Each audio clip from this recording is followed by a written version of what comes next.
Good morning, everyone. Today we look at the life of St. Lawrence of Brindisi. He's a man who lived in the 15th century, 15th, 16th century, and he was best known as a preacher. And one of his great attributes is that he learned many languages. And so he was able to communicate with many different people. So not only did he preach to the Catholics, but he also preached to Protestants because he knew his scripture very well. And interestingly enough, he also preached to the Jews because he had a very good understanding of Hebrew and once again of scripture. So a very talented and very interesting man, and certainly who used his talents that God had given him well and used them wisely.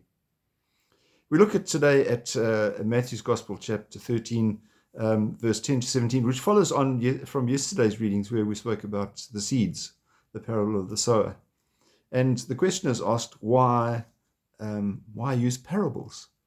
Well, of course, obviously in those days, parables were ways of getting a message across to people who could understand, and they were a way of protecting people from those who might not understand. So messages could be shared in subtle ways. So the statement then basically is those who have wisdom were able to understand the message that was brought to them in the parables. If we have a look at the first reading, Isaiah says, "The heart of this nation has grown coarse. The ears are dull of hearing, and they have shut their eyes." And so it's interesting again, in terms of the parables, Jesus obviously talking to the heart, at least Isaiah talking to the people of those times, but the reality is that Jesus is actually picking up on it in the parables that he gives us. The nation has grown coarse. And in these days, too, their ears are dull of hearing.